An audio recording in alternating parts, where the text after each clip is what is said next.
there's a pursuit which we have for happiness. Just to be happy.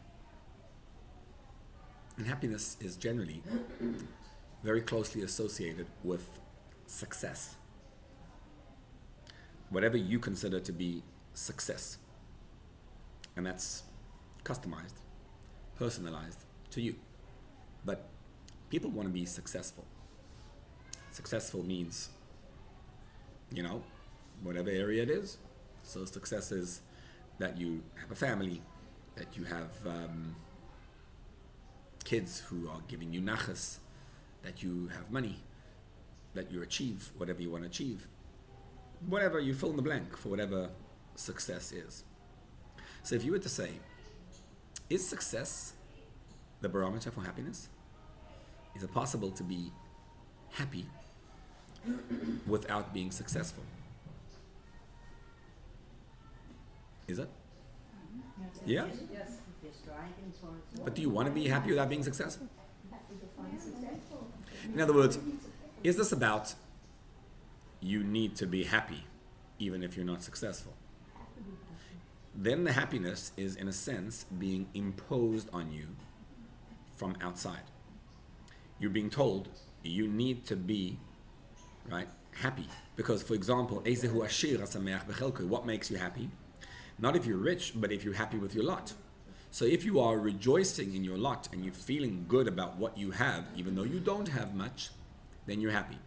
And typically speaking, what we think about is that happiness means that religion imposes on you a sense of accepting whatever's around and whatever's there. And if you can just accept it, then you'll be happy. And then part of you says, yeah, but I want to be successful. Like, I want to have all the things I have, and I want to be successful, and that's going to make me happy. Is there a way to synthesize the two? Is there a way that you can actually get what you want and be fully successful in whatever arena you want and get the happiness that way? So in other words, instead of imposing a happiness on you and telling you you need to be happy, can I ask you the question and say, what is it that will make you happy, and then show you how you can get to whatever you want? That you can find the happiness that you want, and not that I'm telling you should have. So when it says, right, you need to be happy for whatever reason, you're like, oh, so, okay. Basically, I'm going to submit to accept that even though my lot is unhappy, I need to be happy with it. And thereby, I'm going to be happy. But many people today especially are very, the I generation, me. I want to just be happy. And when they say I want to be happy, they say I want to get certain things. And isn't it true that all of us sometimes say it? It's not just like the younger generation. That there's certain things that are going to make us happy, and I really want that thing. And if I get that thing, then I'll be happy. So let's talk about that today. There's a conversation about, you want to look in the Torah to learn how to operate, how to get the answers to whatever questions we have. And in the Torah, there's an approach there's like this quest where the Jews are looking to get to the promised land. So they were stuck. They were in Mitzrayim. Mitzrayim is limitations, constraints. They were bound, they were enslaved. They were in a state of bondage. Think of yourself in a state of Mitzrayim, that bondage. And then you scream, Hashem, help me. And like, God, I need your help. And God says, okay, fine. Takes him a while. But then he's like, okay, fine. I'm getting you out. And where am I taking you to? I'm taking you to the promised land. Now, the word Eretz, right? Eretz, Canaan. Eretz means a land. Eretz is Ratzon, a desire. That's why it's called Eretz. Rashi brings it. Sheratzta la'asot ratzon kona. Eretz, ratz. See the same word? the desire. It's to bring you to your true inner desire, to your true feeling present, feeling connected. That's the Eretz. What does it take to get to Eretz Yisrael, Eretz Canaan? Eretz Yisrael is the place, Eretz Tova Uchava, the place of feeling absolute happiness. So Hashem's like, okay, take you from Mitzrayim, from a state of bondage, to feeling, to getting what you want. For some reason, on the way, we have a 40-year mistake, blunder. And for 40 years, the Jews wonder about the desert. Now, what's the reason they wondered about the desert for 40 years? What happened there? Remember? They did something wrong, drastically wrong. They didn't believe in Hashem. So there's this group of spies who come back and convince the people who will never get in. And so when you read the story, what it seems to say is that if you just follow Hashem's steps, everything will be fine. And you go straight from bondage to feeling good and feeling connected in Hashem's presence. But if you mess up on the way, well then, you got tsaras, you got problems. And all the issues that you have in life all take place, they're all a mistake. They're not supposed to happen. It's supposed to be good. Why is it not good? Because you messed up. And so whenever something goes wrong, you're like, oh, okay, that's my fault. I'm being punished for whatever I did. What an awful way to live life. Isn't that how many of us live? Feeling remorse and regret for things we could have done, should have done, looking back at life. And it's all like so negative. Aren't we supposed to be mid-fashionist for ourselves? Right? And then we're told also you're supposed to look for tshuva and look back at your deeds. Yeah. For some things? So it's even in the Torah that you're meant to feel bad. Because you have to analyze your deeds and you have to scrutinize and see what you did wrong. And that's going to get you really depressed, very likely. Yep. Taking ownership and responsibility, and it has a lot of negativity in there. And it's really tough. Let's maybe be able to see the journey of life in a whole other way. So let's get our characters, not people yet, but rather events and things that happen in the Torah. And let's put ourselves into this journey of the Torah. The Baal Shem Tov would say that in the Midbar, in the desert, there were 42 journeys. If you look at your life can be divided into 42 journeys. Without getting into the details of what each one is, but just look at your life, right? There's journeys, and every time as you get up and you walk and you travel, and then you rest in that space. And then you're there for a little while, and then you go back and you travel again. That's how life is. Like you're born and you're a little baby, and then you move into a toddler stage, and you go to school, and you have this period of time, and then there's a period of time you get married, and then there's like things happen, having kids, and then other stuff, and whatever. And then there's the later stage in life. There's like a lot going on, and every time it's like a new reality. And you have to, it's very difficult for a mother who used to have kids going on, running around, and then you're a little bit older, and it's pretty dull. Like no one's around. But each one of them is a stage in life. And what you want to do is each time, you're getting up and you're traveling. And the Baal Shem Tov explains, these 42 journeys are deliberate, and there's a purpose in them. Nothing happens by mistake. You know why we went through the desert for 40 years? Do you know why we had to wander? You wanted to know about Ashkoch Pratis, you were saying? That's why. Because Hashem wanted us to, that's why. It's called divine providence. Nothing happens for no reason. In other words, you didn't make any mistakes in your life. Hashem preordained whatever happened. And you had free choice. But that's not for today's conversation. Every single thing that happens is ordained by Hashem. Hashem wanted the Jewish people to walk through the desert for 40 years. Do you know why? Because the desert was in the words of the verse describing it, המדבר הגדול והנורא. It was a huge and scary desert. I was going to say awesome, but the word awesome has been taken out of context in today's day and age. It's a scary desert, that's what it was. And what did you have in the desert? Nachash, saraf, ve'akrav. You had snakes and serpents and scorpions. But Tzima'on asher ein mayim, and a thirst with no water. The desert was this huge and very scary place. And what did the Jews do? They walked through it, and they transformed the desert by walking through it.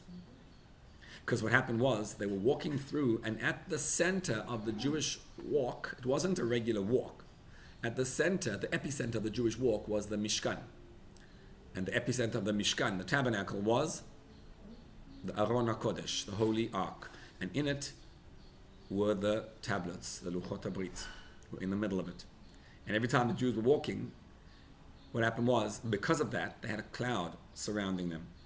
And the cloud pulverized every hill, every mountain was pulverized. If it was a valley, it was straightened so that they could walk easily. If it was a hill, it was flattened. And everything was perfect. The weather inside there was absolute perfect. The climate was the best you could ever imagine because Hashem was walking them through the desert. And the whole art of walking through the desert is, the Torah has a very lengthy description about it, is how you walk through and you build the Mishkan every time. So the Mishkan was a very complex building. And they had to put it together, assemble it, and then when they carry it, and then disassemble, right? And then you disassemble it, and then you're like, okay, now you carry it, you arrive in the next place, you put it up again, assemble it from scratch, stay there, disassemble. What are we talking about here? What is all this about? It's your life. We want to put ourselves in this space and realize that the 40 years in the desert is not a mistake. It's your life. And Bnei Yisrael, the Jewish people walking through the desert, is your life. Have you ever met a snake or a serpent or a scorpion? Of course you do. You meet them all the time. You meet them all the time. And what you want to do, and you have mountains and hills and valleys in front of your life, right? A mountain is suddenly when you're like, it's amazing. And a valley is when it's not so amazing. And those are the periods of time in your life. And what you want to do is walk straight through the Midbar. The Midbar is this very scary place. The scary place is life. And you walk through it. And very often when we walk through life, we don't realize the protection that we have from Hashem the whole time. And it's like, okay, you're being protected. No. This is hard work. You have to work it into your life. But what we're going to see is how you walk through the Midbar, how you walk through the desert, and how you get to the promised land. It's not just about getting to the promised land, about getting to the goal. It's about the work and the process that you have to go through in life. And when we learn how to do it, what we discover is that Hashem gave you powers you never knew imaginable. Because the Torah says, Ve'asuli mikdash, ve'shachanti betocham. And you should make a holy space for me, and then I'll live in them. Now, grammatically, it should have said in it. Make a mikdash, a temple, and I'll live in it. But it says, and I live in them. Because what the rabbis explain is that it means betoch kol echad ve'echad. I live inside you. Where do I live? In your heart. Your heart is a mishkan. What's a mishkan? A dwelling place for the Shekhinah. Mishkan Shekhinah. Lishkon, to rest inside you. That means, have you ever felt what it's like to feel Hashem's presence in your life? It means that your heart feels good. Your heart just feels happy, content, warm, embraced, It feels the yummy presence of Hashem. And that's practical. Around you, think about it, around you could be snakes and serpents and scorpions, but you are enveloped by a cloud of glory of Hashem. And in the midst of you is the Aron HaKodesh and the Luchot and the Mishkan. And you're just feeling good. So being able to walk through the desert means being able to live life feeling absolutely good all the time. Yeah, no issues, no problems. I'm in a happy space. How do you do that? How is it possible to not be affected by anything else around you? Right? What's the difference between what's the weather like today? What's the temperature today versus what's the climate? Right? Temperature means it's hot, it's cold. It could be a middle of the summer and you have a cold day. It could be the middle of the winter and you have a hot day. But in the summer, you know it's hot. In the winter, you know it's cold. So there's a climate that's set. And even though it may not always be accurate, it may be actually quite the opposite. You could have a very warm day in the middle of a New York winter. It's possible. It happens. What you want is to set your climate. I'm hot. I'm good. I'm always in a good space. And it means that your heart actually feels good because you have Hashem's presence in you. If you have Hashem's presence in you, you will always, no matter what, feel happy. Does that sound realistic? Like, how do you get there? But what does it say? David HaMelech says in Tehillim, he says, Mi ya'aleh behar Hashem, who can rise in the mountain of Hashem, neki chapayim uvar leivav. What's bar leivav? Leivav is the heart. What's bar? It means that there's absolute, bar is barur, clarity. When your heart has crystal clarity about anything. And so, I have no issues. Whatever happens to me, I'm walking through and I don't have any feelings of I don't get affected. No hurt, no ups and no downs. I pulverize every mountain, I flatten it, and I elevate every valley. When I'm in a down, I'm good. When I'm in an up, I'm good. A Jew is someone who walks and at the epicenter of his life, he walks through a space of a midbar. Midbar, it says, Asher lo yashav Adam sham, that no man has ever lived there. But Adam is actually Ha'adam, is Hashem. Didn't dwell there. Hashem sends you on a mission in life. What's the mission? To walk through a harsh desert. And the goal in walking through the desert is not a mistake. There are no mistakes in life. Nothing bad ever happens. What's the purpose of life? Because Hashem wants you to walk right into life and to find happiness despite everything. And when you do that, you are revealing the Shekhinah in a place where it never was before. So whatever situation is happening in your life now, today, whatever challenge you're going through, everyone's going through challenges. If not today, wait a couple days. It's coming. It's there. But it's not a challenge. There's no issue. There's nothing. It's all a place to bring the Aron HaKodesh to. What you want to do, your goal is just to carry the Aron, to carry the Shekhinah to a place where it never was before. Which is the answer. Why do bad things happen to good people? So that good people can change them. That's why. Nothing bad ever happens to you. It's just there so that you can look at the snake or the serpent or the scorpion in the eye and say, it's fine. Hashem is with me. And you will go right back into a space of feeling great and good and everything's fine. That's it. so you can be happy. How do you be happy in life? Simple. By realizing that Hashem is with you and that whatever's happening is happening because Hashem wants it to happen. And it's all good. It's all great and amazing, and there's no negativity ever going on in your life. So we're good, right? Is it any problem with that? How you meant to do it? That's the problem. What?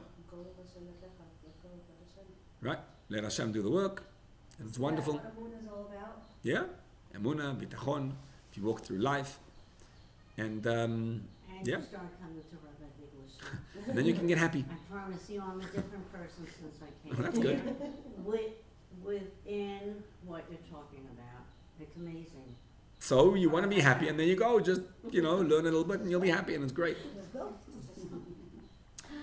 But the Torah recognizes that we humans, doesn't just work so easily. We struggle. And so the Torah tells us, I'll tell you what. I'll break it down for you how to do it. How to be able to feel Hashem in your heart. But again, you get where we're going. We're going to a space where whatever happens in life is not happening to you. You are happening to it. It doesn't occur. It doesn't just happen. It's bring them on. You're bringing me situations so that I can bring the Shekhinah right there. So wherever Hashem sent Bnei Yisrael, Hashem's like, okay, let's go. Move to the next step. And you're on the next journey of your 42 journeys of life. And every time you move to the next one, and the next one, and the next one. And every time you have to activate new forces in your life. It's like a computer game, except it's your life. And it's a screen, another screen to conquer, another one, and another one. And every time what you're doing is bringing Hashem's presence and the Shekhinah, and you're carrying the Shekhinah. So there's extensive discussion in Torah on how you would carry the Mishkan through the desert. And what happened was, there was one tribe which was allocated the job of carrying the Mishkan. Shevet Levi. So there were divisions. The Kohanim oversaw the job. The ones who actually did it were the Leviim. And the Leviim were subdivided into 3 families. The 3 sons of Levi. Levi himself, right? Levi, the tribe, had 3 sons. They were Gershon, Kehat, and Merari. And Gershon, Kehat, and Merari, the Torah divides among them the items of the Mishkan. So Kehat, they carried the Aron HaKodesh itself. And they carried also all the vessels, like the menorah and the shulchan, all those, the vessels, the actual vessels. Then there was the carrying of the curtains. So the Mishkan had these curtains, the Yiriot, which covered the Mishkan. There were these huge curtains that covered the whole thing. A tapestry. That was carried by Gershon. And then there was the beams. There were these very heavy beams. And the Mishkan was built around the krashim. Krashim omdim. Those were carried by Merari. And if you want to know how you can feel connected in your heart, how your heart can become a Mishkan to Hashem, how your heart can become a resting place for the Shekhinah, so that no matter what happens out there, you feel good. Neki chapayim uvar levav. Your heart feels the sense of absolute clarity. The way to do so is by subdividing the work amongst your 3 families of Levi. Levi means, what's Levi in English? Why did Leah name her son Levi? A company. Hapam yilaveh ishi elai. Ishi is my husband. Ishi is my fire. You want Hashem as the husband, we're the wife? You want to have an accompaniment? You want to feel Hashem? You want to feel good? You want to feel connected to Him? To your fire? You want to learn how to always in life just have a crystal clear and happy heart, the way to do it is by dividing the work among the 3 sons of Levi. And you have those 3 in your heart: Gershon, Kehat, and Merari. So you're going to give each one a different task. Kehat is going to carry the Aron itself and the vessels inside you. And Gershon is going to carry the curtains, the tapestry. And Merari is going to carry the beams. So let's start with the outside, because the beams are the foundation.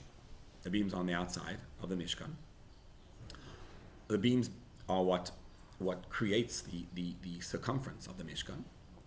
And they block the world out. So the beams, you put the beams down, now you have a space to build the Mishkan in. And then you have the curtains that go on top of them. And then you can put the vessels inside. So we're going to do the work. Or at least first learn how to do the work. Merari, step 1. Then Gershon, step 2. And then Kehas, step 3. Ready? Step 1 is that you need to, in your life, put down beams. And the beams have to be atzei shitim omdim. They're going to be standing. Boundaries. In your life, you want to build a safe haven, a space. You want to carve out a space for yourself, a space of sanity. Because life's going to drive you insane.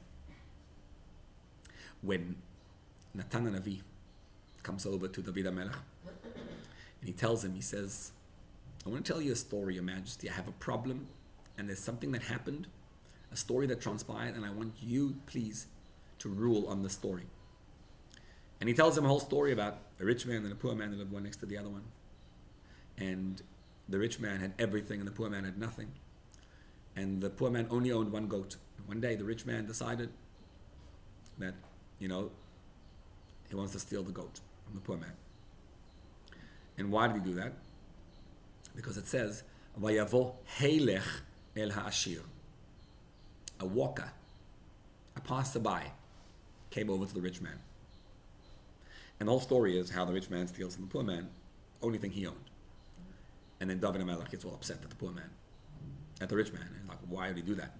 And he rules that he has to pay 4 times as much. And then the prophet tells him, oh, okay, the rich man is you. That was all an analogy for what you just did with Bathsheba.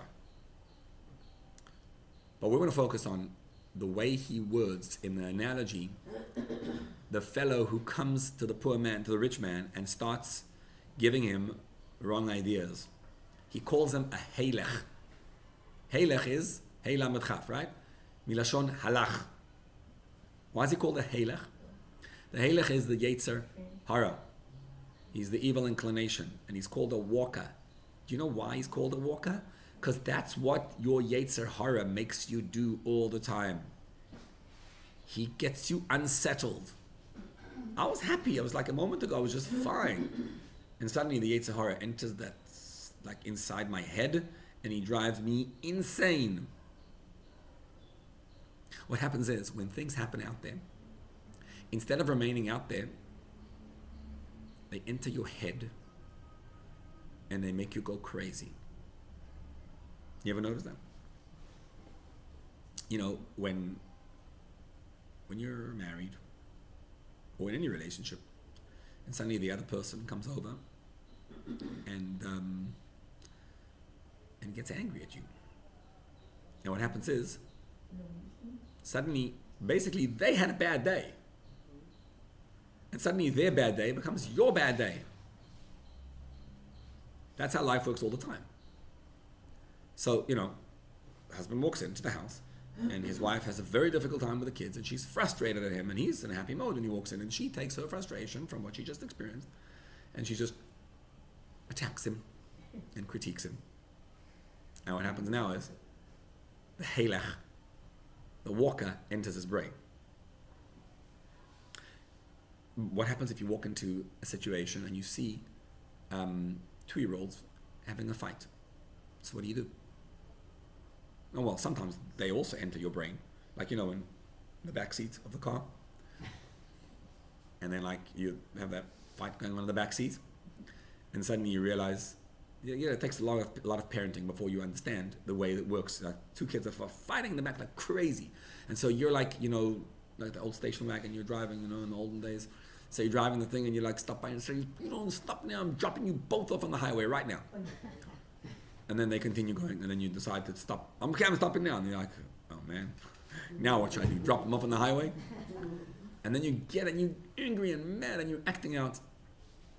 And what you discover is that 7 minutes later, the only person angry in the car is you.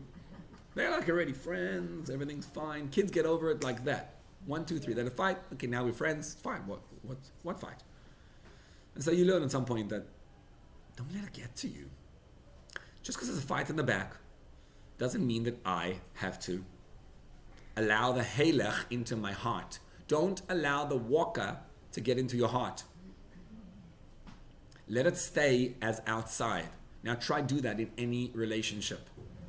Just because you walk into a situation where it's an adult who's fretting and frustrated, don't allow their disappointments and anger and anxieties and worries and stresses to become yours. Great. How do you do that? What you want to do is carve a space for you.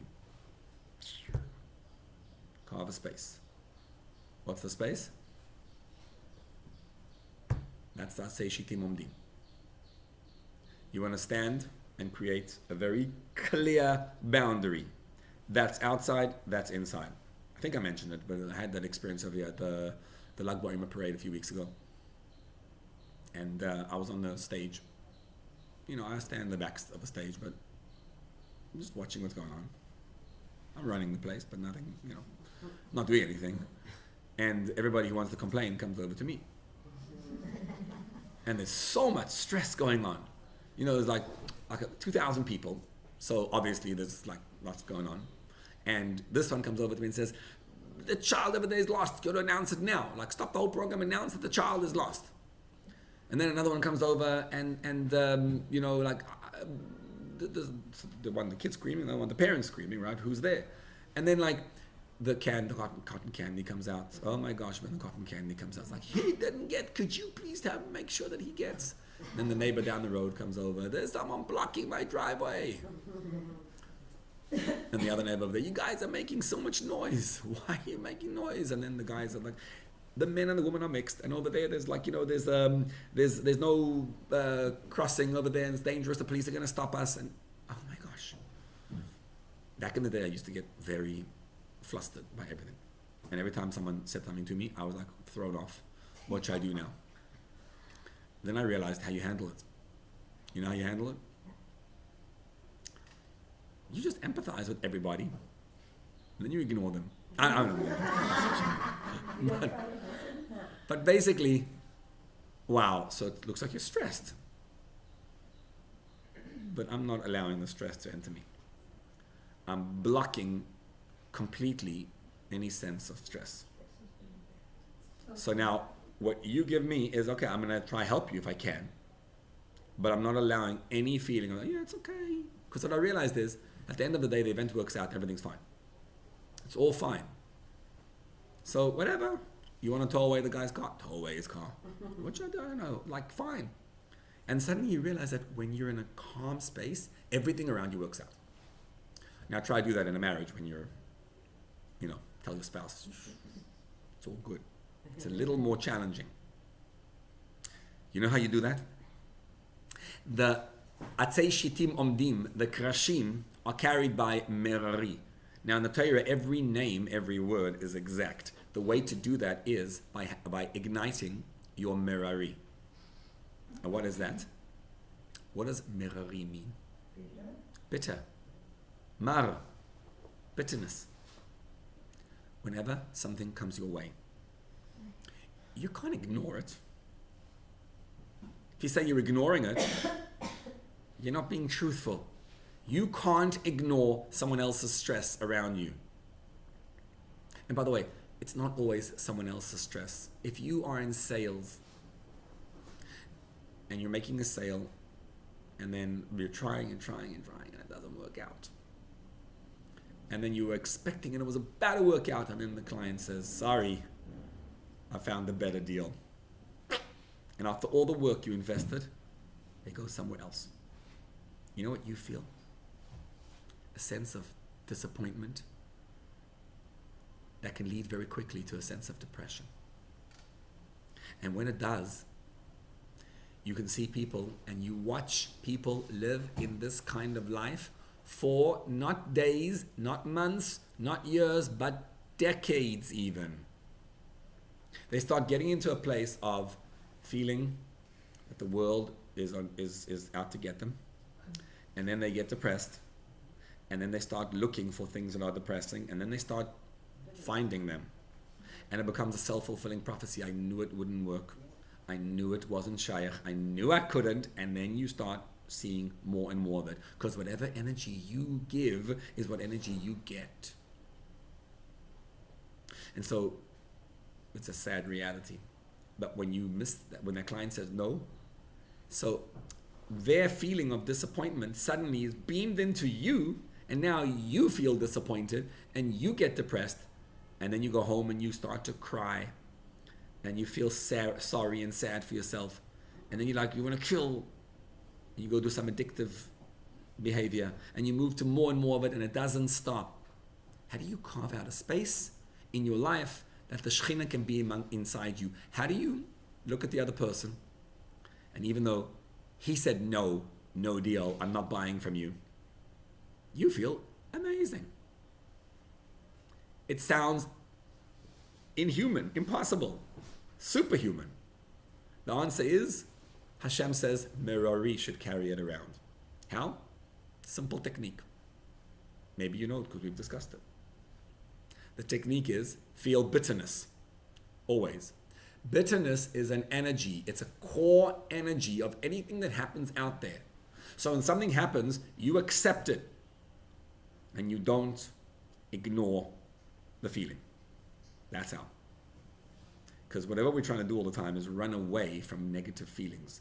We don't like to feel negative feelings. Therefore, we try to escape them. Therefore, we never escape them. We become always bound to them and in their clutches. And then you have to take pills to save yourself from the horrible depression. And if you go back to the core, by reframing the position, you can avoid all the negative that comes about through there. How do you do it? What? You process it, you experience it. Exactly. So when the client tells you, I'm going somewhere else, you look at yourself. You ever see the feelings wheel? Mm-hmm. It's actually quite an interesting thing. You actually identify each time what exactly you're feeling. So when the client says no, you're feeling depressed now. You feel disappointed. Disappointed equals depressed. Equals very quickly anxious over how am I going to make money. Equals a feeling of helplessness, which then becomes failure, inadequacy. Look how many feelings there are there. And you're like, I don't want to feel that. Why? And you scream, Hashem, I don't want to feel this. And the more you scream, the more you feel it. It's like that little fly who gets enmeshed in the spider web, and then he's screaming and fretting and shouting, and he gets more enmeshed until he can't handle anymore, and the spider goes, now I got you. And that's what happens to us humans. How do you do it? You allow your merari to carry it through, which means you feel the sense of bitterness, the energy. Every feeling that's there, you go right into and confront the feeling directly. But here's the key. It's not that I'm depressed. It's you want to just feel the energy. There's a bitter energy that you want to accept and absorb the energy. So the way to do it is by never identifying with it. Remember, I'm building a beam, a strong place. I'm good, but there's a feeling, right? When you use the word I'm feeling, you're now able to separate yourself from what's going on. So you didn't take the sale. I'm feeling disappointed. Okay. You know what disappointment feels like? What does it feel like? It's a very uncomfortable energy that runs through you. It can make you cry. You ever cried hard? How do you feel after you cry? Feels good. It's a release. It's a release. And then there's a sense of relief. If you actually really cry. Right. Do that every time. But don't identify with a cry. So allow yourself to feel the sense of disappointment. But the separation is the hardest part because you're really letting go The of that way ego. to do it is by realizing Hashem is always with you. And Hashem is accepting that right now He sent you a feeling of disappointment. Do you know why He sent you the disappointment? Because He wants you to carry the Aron HaKodesh straight through. The reason why it happened is so that you can carry your heart and the beautiful feeling in your heart right into the tension. So, this is the whole shift in thinking. You don't need to accomplish anything. Who leads you to the promised land? Hashem. Hashem tells you when you get up and when you go and when you walk and when you don't. And the moment you accept that in life, you'll get exactly where you want to get to. It's amazing. Stop worrying about how you get there. So when the client tells you, sorry, no deal, you start feeling anxiety over how am I going to make a parnasa? It's like, hello. You don't realize that you don't know how to make a parnasa. You have no clue how to make money. Hashem gives you money. Hashem gives you everything that you have. And when you accept that, so like, pretty disappointing. But you know when you've been through it a bunch of times, you realize that, it's fine. At the end, that all works out. Like when you're young, you think it's the end of the world. You get a little bit older, you realize that, yeah, it's fine, but it works out. That's experience. Well, tell that to yourself. So you take the energy and you feel the energy, and it doesn't necessarily happen in one go. It could take a bunch of times. But every time you feel that energy, and then you just go back into your space, because now you're relieved, you did it. Right? And it's not every energy. So there's a lot of merari, a lot of bitterness in feeling all those feelings. What you're doing is carving out a space for yourself. Because after you feel the bitterness, you now go back to a normal space of, oh, okay. It's now, you've processed it, and now you felt the bitterness, and now you're good. And what happens is, you now are able to see the Halech can't get in. See what's going on? When you let him in, it means that disappointing feeling becomes me. Because I feel the disappointment, I feel the grief, I feel that feeling now, so it's now me. And now that Yetzer Hara is walking inside my heart. And then he goes to horrible places. You never want to get there. What you want to do is block him. Mirari. The bitter energy. Accept the bitter energy. Absorb it, and then you'll discover it works amazing. Okay, Hashem is with me. It's fine. Because you know what you're going to realize? Hashem gives you parnasa. This is not a joke. It actually works. Hashem gives you the ability to overcome anything. And it's going to be fine. Yeah, it is fine. There's actually no problems ever in your life once you process the bitter energy. And then what you start realizing is that Hashem is with you in your life. And now you have yourself atzei shitim omdim. Now what you can do is, in that space, you can allow new feelings to walk. Because once you've carved out a space, new feelings can go. So you've blocked the negative feelings from going there. And now you have, it's like having a skeleton, right? You build a skeleton, so you build the bones. On top of the bones, you want to place the skin. What's the skin?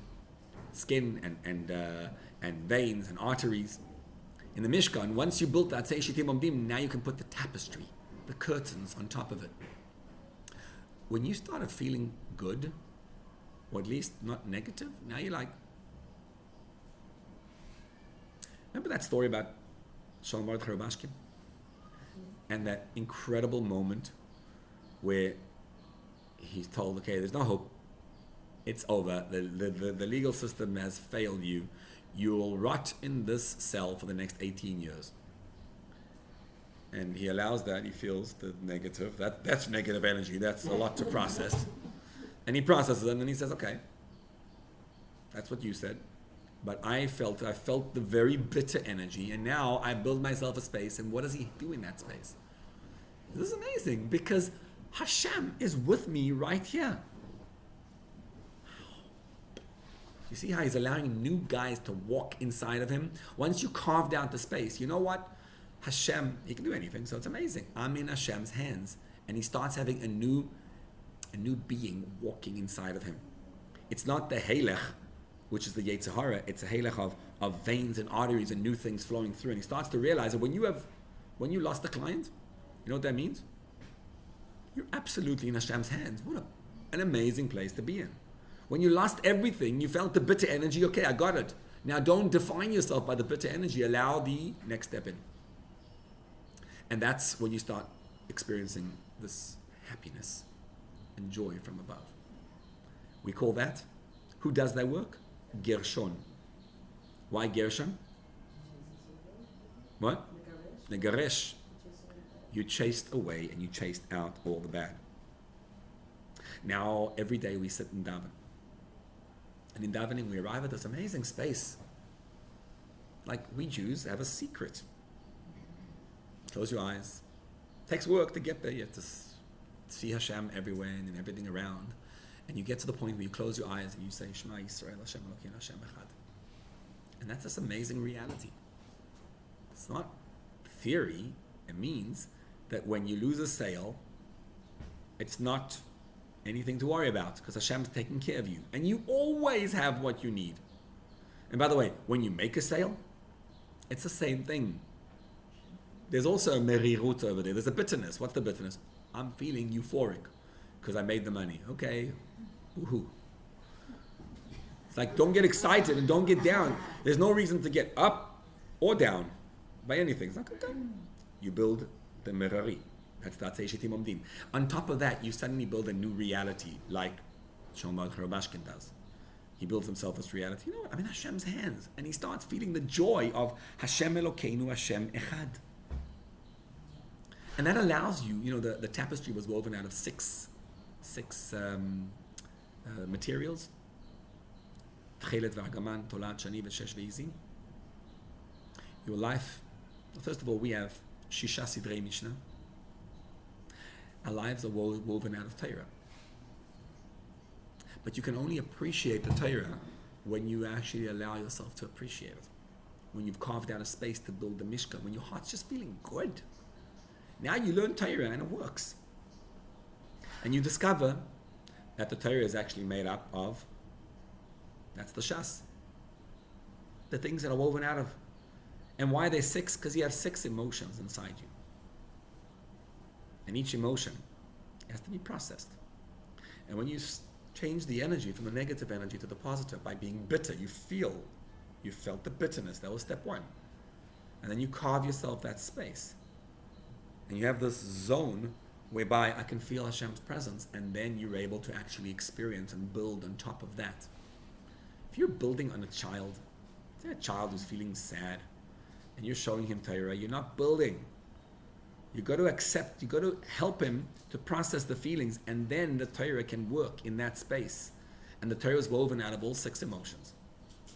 Which is why, by the way, there's 42 journeys, because there's 6 times 7. Ana bechoach dulat yemincha has 42 words. It's the name of Hashem. Every single step of the way, it's different types of emotions, different experiences in every one of the journeys of your life. And once you have that space carved out, and you put a cover on top, so my heart's feeling good, and not just feeling good because I felt right after I felt relieved because I cried it out, feel Hashem. Now I put on top of it the tapestry, Torah, feel connected, I'm learning, I'm doing good things, I'm doing mitzvahs. Now I have a beautiful experience of being able to actually have kehat. What does kehat mean? A gathering. Kehat is the ability to gather and to put together all the wonderful and beautiful things that are going on in my life.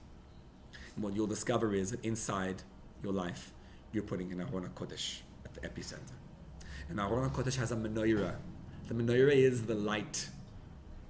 When you see someone who does this work, has merari, the bitterness, feels it, the presence, covering it over with Hashem's presence, that person becomes a beacon of light to the world. The menorah is a beacon of light because at his epicenter, he carries the Aron HaKodesh. That's what your life is about. You're carrying Hashem's presence in the epicenter of you. You just got to accept what Hashem gave you and the beauty of what Hashem gave you. There are no mistakes. You never made any mistake in your life. You're just taking the Chas Saraf ve'Akrav to a new place, and you're taking the Aron HaKodesh. And when you get that, that's the Kehat. Kehat means a gathering together of this experience of, oh wow, you know what the Aron is? The Aron HaKodesh is, whichever side you look at him, you'll see Hashem. In the first Luchot, right, for sure. Whenever you looked at it, you saw God. You'll see Hashem everywhere. It's just that, another meaning of Merari, it was called, there was this animal, it's called, in the spices, in the Mishkan, there were spices, so the Achadasar Samamanim, one of them was mor. What was the mor spice? It was made out of the blood of a non-kosher animal. But the blood was processed so much so, like they make gelatin today, and the whole shaila about gelatin, that you couldn't feel the blood anymore. And so actually in halakha, you're allowed to eat that blood. So it's this blood from a treifa animal, and they would process it. There was no connection to the original one, and then you could make it. It was one of the most sweet-smelling spices ever in the Mishkan. And so all those negative experiences that you have in life, what are they really? You just strip them of their negativity by experiencing them and feeling them. Now, in case you haven't noticed, this is not a sheer to repeat and to say, okay, there's a Dvar Torah, I got the Dvar Torah. It's also Dvar Torah, but there's an experience in life. It's a how-to. You want to feel good and happy in your life and get what you want. Hashem says, I will give you what you want. Don't worry about that. Stop trying to get what you want. Tell me what you want. I got you covered. I'll get you exactly what you want. In order to get there, all you need to do is walk through a midbar, the challenges in life, and walk through and put the Mishkan at the epicenter, which means to feel good. I'll get you to the promised land. I'll tell you when to walk. I'll tell you when to stay. I'll tell you when to move. What you need to do is every time, every step of the way, is have that heart feeling good and blocking the negativity out of the world. Because that negativity is your friend. It's a beautiful experience of connecting you. So when you feel the energy, feel it to its core, and then identify the feeling. Don't ever say it's I am depressed. It's I'm feeling. Feel the energy of the feeling. Each one, the anxiety, the helplessness, the inadequacy, all of them. And watch what happens. You suddenly feel good. And when you feel good, you're like, hey, and then enter into Hashem's space and feel Hashem's incredible envelopment of you. And then you just kick out all the negativity, the gershon. And then suddenly you become a gathering. You'll see people just gravitate to you. They'll be like, wow, you're in the light. Because you have the Aron carrying the menorah. And you're just in this glorious, beautiful presence of Hashem. And that's Shevet Levi. Shevet Levi is to accompany Hashem. So the Kohanim, different discussion, but Shevet Levi is to accompany Hashem. How do you feel? Yilaveh ishi elai, you feel Hashem's fire. And you're married to Him, when your heart just feels good. And when your heart feels good, you walk through the midbar, all the scorpions, snakes, and serpents are pulverized in front of you. Thank you.